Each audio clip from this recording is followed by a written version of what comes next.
आप देख रहे होंगे, मैं साहिल सिंह टैरनी आपके अपने एसएसटीसी चैनल पर एक पीडीएफ लेकर आपके समक्ष रिप्रेजेंट होने की कोशिश किया हूँ। आप देख सकते हो कि मैंने ऑलरेडी जीन पियाजे के बारे में वीडियो आपके एसएसटीसी चैनल पे ऑलरेडी प्रोवाइड कर दिया है, लेकिन मैं यहाँ पे पीडीएफ प्रोवाइड करूँगा जो कि आपके एग्ज़ाम पर्पज़ से काफ़ी इंपॉर्टेंट होगा। तो ये क्वेश्चन पहले आप देख सकते हो, जीन पियाजे का संज्ञानात्मक विकास का सिद्धांत। तो जीन पियाजे का आप देख सकते हो, इतने उम्र में है ना, काफ़ी इन्होंने लंबा आयु जिया।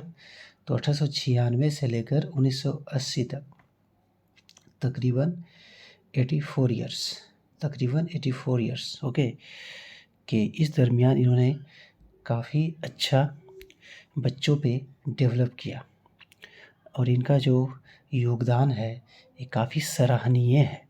तो आप देख सकते हो कि जीन पियाजे क्या थे, एक स्विस वैज्ञानिक थे, स्विट्ज़रलैंड के एक मनोवैज्ञानिक थे।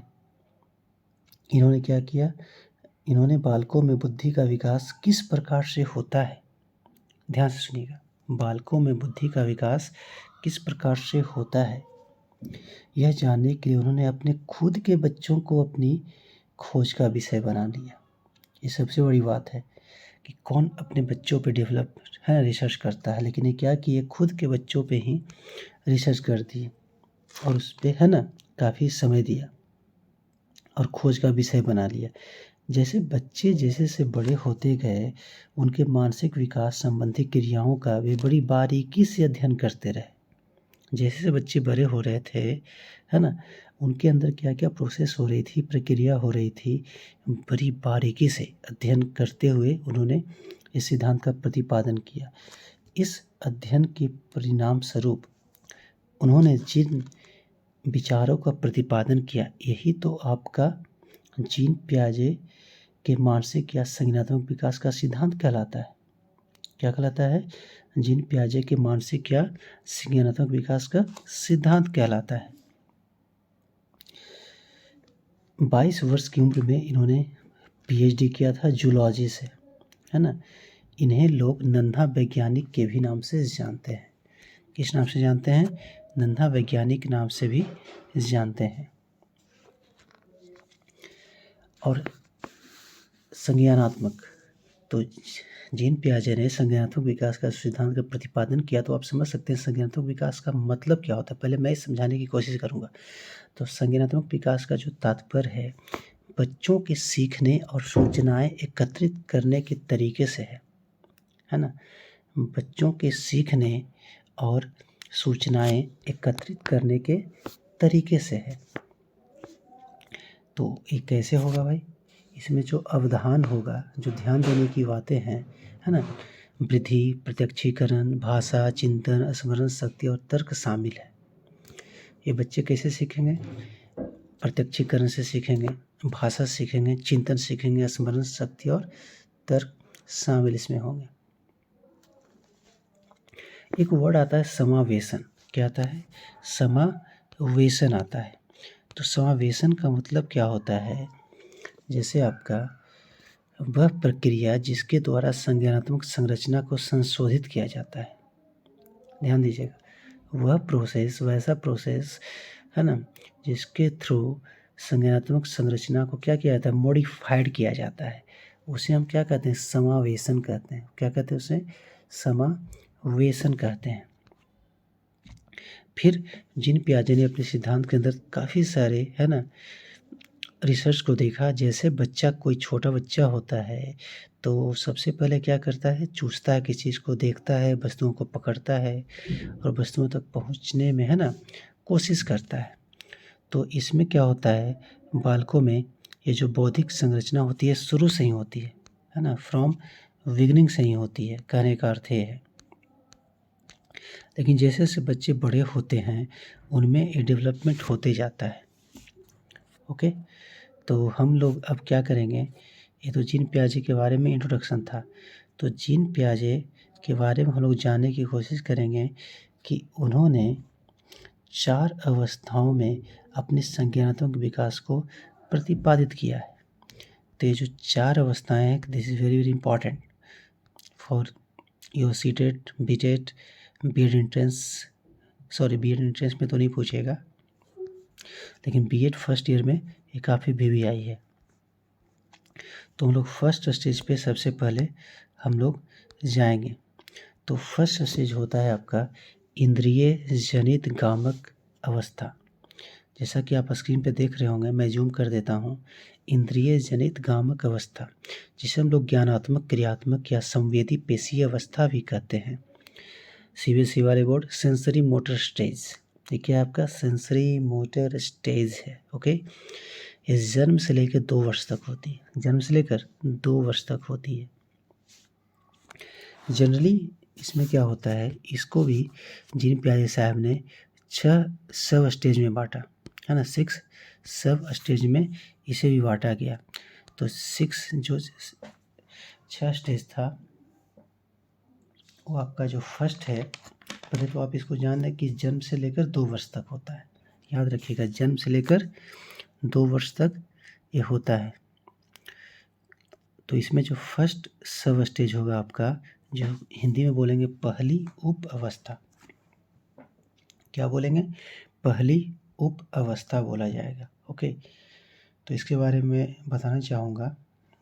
इसमें क्या होता है, यह अवस्था जन्म से लेकर 30 दिनों तक मानी जाती है। जन्म से लेकर 30 दिनों तक मानी जाती है। तो इसमें क्या करते हैं बच्चे, ये जो होती है ना, ये प्रतिवर्त क्रियाएं अवस्था कहलाती है।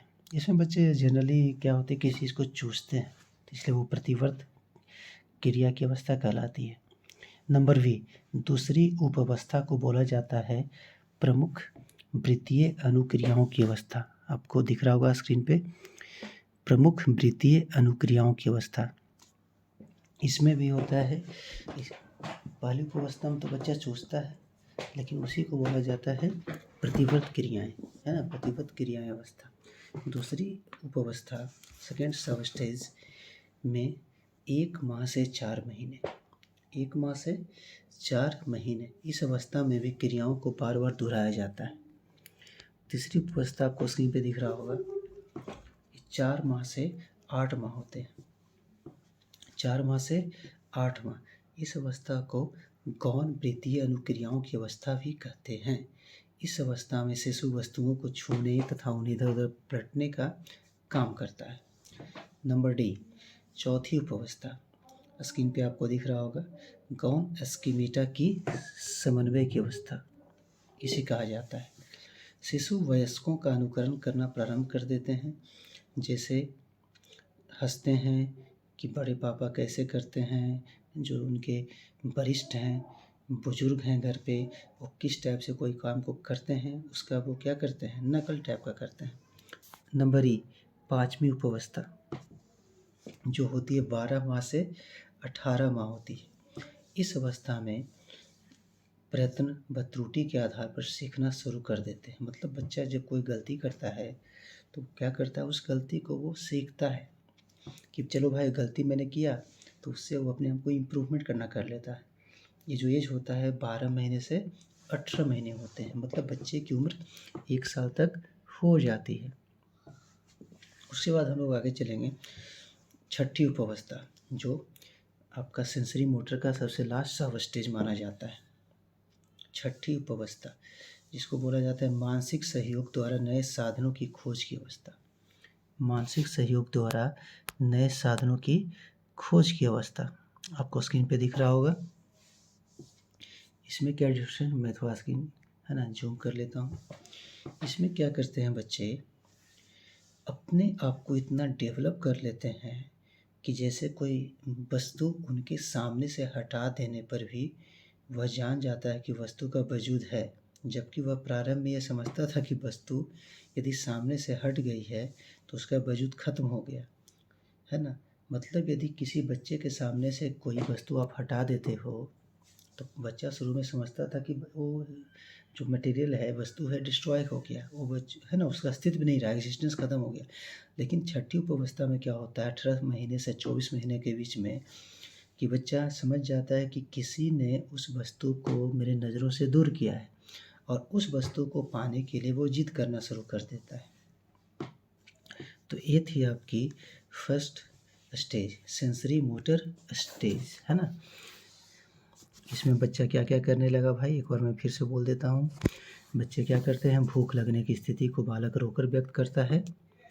इस अवस्था में व्यक्ति आँख, मतलब जो बच्चे होते हैं ना, आँख कान नाक से सोचता है। जिन वस्तुओं को वे प्रत्यक्ष देखते हैं उनके लिए उसी का अस्तित्व होता है। इस आयु में बालक की वृद्धि, है ना, इस आयु में बालक की वृद्धि जो होती है ना, बहुत कम होती है, नहीं के बराबर। और इस आयु में बालक की जो बुद्धि उसके कार्यों द्वारा व्यक्त होती है। ध्यान दीजिएगा, जैसे बच्चा चादर पर बैठा, कोई बच्चा, है ना, चादर पर से थोड़ी दूर कोई स्थित खिलौना प्राप्त करने के लिए चादर को खींच कर खिलौना प्राप्त कर लेता है।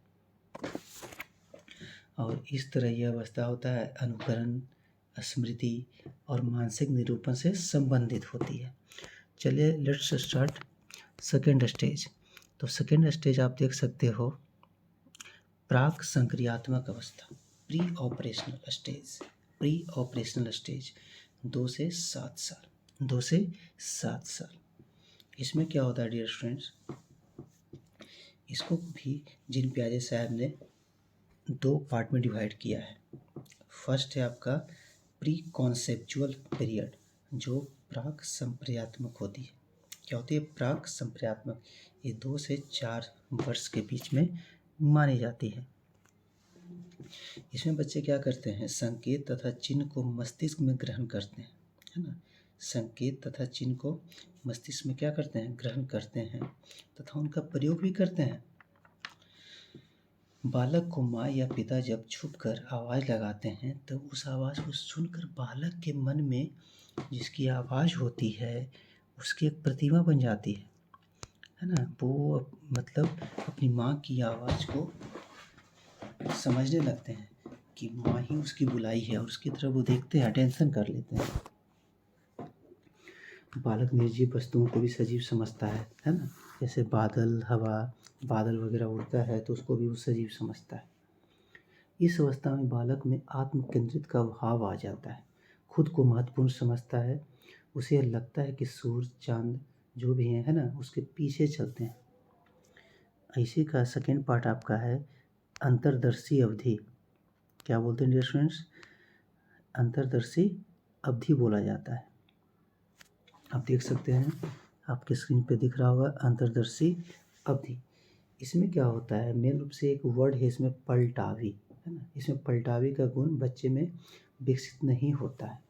जैसे आप बच्चे से पूछोगे कि भारत की राजधानी कहाँ है, और है ना, तो बता देगा दिल्ली। लेकिन आप पूछोगे दिल्ली किसकी राजधानी है, पूछोगे दिल्ली किसकी राजधानी है, तो बच्चा कंफ्यूज कर जाता है ना, कि भारत नहीं बता पाता है। मतलब किसी भी क्वेश्चन को आप उलट कर बोलोगे तो उसको कन्फ्यूजन हो जाता है। जैसे आप पूछोगे कि, है ना, जॉन नारंगी खाता है, जॉन नारंगी खाता है, लेकिन उसको पूछ दोगे कि नारंगी किसके द्वारा खाया जाता है, नारंगी किसके द्वारा खाया जाता है, तो वो इसको बता नहीं पाता है।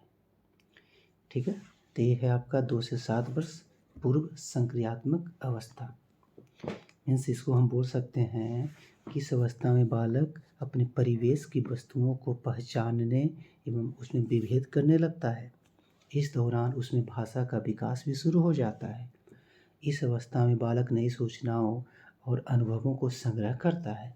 वह पहली अवस्था की अपेक्षा अधिक समस्याओं का समाधान करने योग्य हो जाता है। ऑब्वियसली जो पहली अवस्था थी आपकी इंद्रिय जनित कामक अवस्था, जो जन्म से लेकर 2 वर्ष थी, अब उसका एज हो गया 2 से लेकर 7 वर्ष। तो उससे ऑब्वियसली आप समझ सकते हो वह पहली अवस्था की अपेक्षा अधिक प्रॉब्लम को, है ना, सॉल्व करने के लिए एबल हो जाता है, उसमें एबिलिटी बढ़ जाती है।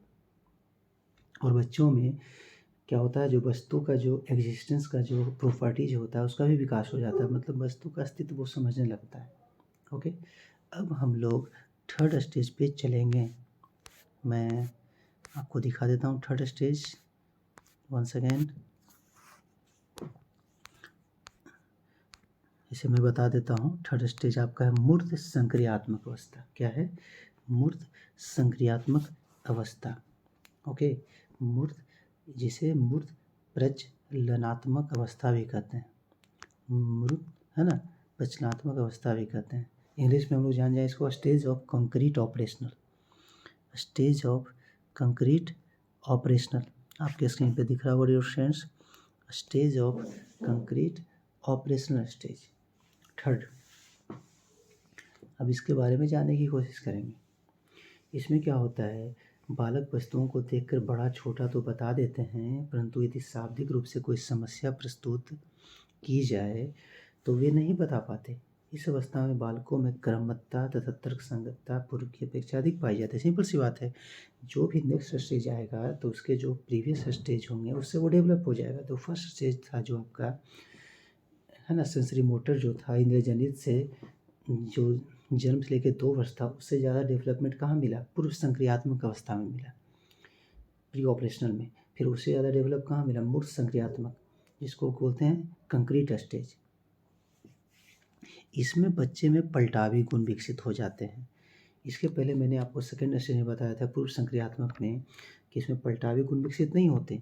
मतलब बच्चे से पूछा जाए कि जॉन नारंगी खाता है, तो यदि लेकिन आप इसे पूछोगे कि नारंगी किसके द्वारा खाया जाता है, तो बच्चे तुरंत बता देंगे कि जॉन के द्वारा खाया जाता है।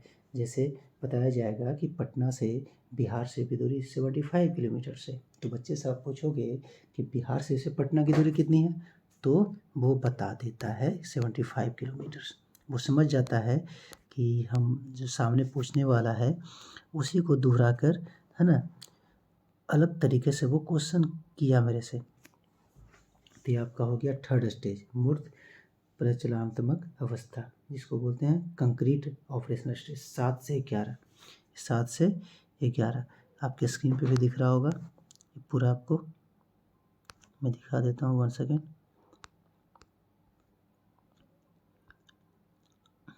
दिख रहा होगा आपके स्क्रीन पे, देख सकते हैं आप। हाँ, तो मतलब मूर्त संक्रियात्मक अवस्था 7 से 11 में आपने क्या देखा कि इस अवस्था में बालक में वस्तुओं को पहचानने, उनका विभेदीकरण, डिफरेंशिएशन तथा वर्गीकरण करने की क्षमता विकसित हो जाती है। उनका चिंतन अवधिक, सिस्टमेटिक और लॉजिकल, है ना, होना शुरू हो जाता है। लंबाई, भार, अंक आदि प्रतियों पर वो चिंतन करने लगते हैं। ओके, और भाषा का इसमें पूर्ण विकास हो जाता है। बालक किसी पूर्व और उसके अंश के संबंध में तर्क करने लगता है। बालक अपने पर्यावरण के साथ अनुकूलन करने के लिए अनेक नियमों को सीख लेता है इसमें। अब हम लोग इसके लास्ट स्टेज पे पहुँचे हैं। औपचारिक दिख रहा होगा आपके स्क्रीन पे, औपचारिक या अमूर्त संक्रियात्मक अवस्था, इसको औपचारिक प्रचलनात्मक अवस्था भी कहते हैं। स्टेज ऑफ फॉर्मल स्टेज, ये फॉर्मल हो गया आपका, 11 से 15 साल के बीच में होता है। इसमें क्या होता है डिफरेंस कि ये 11 वर्ष से लेकर आगे की अवस्था जो प्रौढ़ावस्था तक की अवस्था मानी जा गई है, इसमें अमूर्त चिंतन होता है। क्या होता है इसमें? अमूर्त चिंतन, मतलब बिना देखे हुए सोचने का, है ना, क्षमता आ जाता है। और इसको क्या बोला जाता है? शिफ्टिंग पीरियड होता है इसमें। क्या होता है? शिफ्टिंग पीरियड होता है। इसमें अच्छे से प्रॉब्लम को सॉल्व करने का बच्चे में डेवलपमेंट विकसित हो जाता है। इसमें कम्युनिकेशन स्किल बच्चों का जो होता है ना, क्लाइमेक्स पे चला जाता है, समझने लगता है, उसका जो कम्युनिकेशन स्किल होता है काफ़ी बेटर हो जाता है ना। ये है आपका औपचारिक, जिसका एज है 11 से 15, या 11 से आप बोल सकते हो प्रौढ़ावस्था तक। जैसा कि आप दिख रहे हो स्क्रीन पे दिख रहा है, जिन प्याजी निष्पक्षता को अंतर्ज्ञान का है, मतलब अंदर से बुद्धि उसका डेवलप हो जाता है कुछ करने के लिए। निष्कर्ष, हम लोग अब निष्कर्ष थोड़ा सा पढ़ लें। जीन पियाजे के अनुसार बालक का बौद्धिक विकास क्रमबद्ध तरीके से होता है। जैसे बच्चा भूख लगने पर रोता है, जीन पियाजे का संज्ञानात्मक विकास के द्वारा हम बालक की मनोस्थिति को समझ सकते हैं और इसका बहुत बड़ा लाभ शिक्षण प्रक्रिया में है। इस सिद्धांत के द्वारा हम छात्र क्या करते हैं? मानसिक विकास में, है ना, वृद्धि कर सकते हैं। शिक्षा नीति के निर्माण में और बच्चों के विकास में सिद्धांत की बहुत बड़ी भूमिका हो सकती है। इसके लिए मैं प्रशिक्षु के नाते, ध्यान दीजिएगा, इसके लिए मैं एक प्रशिक्षु के नाते यह कहना चाहूँगा कि शिक्षा की गुणवत्ता में वृद्धि की जाए, क्योंकि यह बिना शिक्षा के संभव नहीं है कि किसी भी बालक का सर्वांगीण विकास किया जा सके। That's all. तो ये जीन पियाजे का आपका है ना मेरा स्क्रीन रिकॉर्डर था। कैसा लगा मुझे कमेंट करें। मैं फिर से आपके नेक्स्ट ऑडियो वीडियो के साथ फिर से उपस्थित होऊंगा। तब तक के लिए अपना ध्यान रखें। ओके, टेक केयर, आदाब, बाय।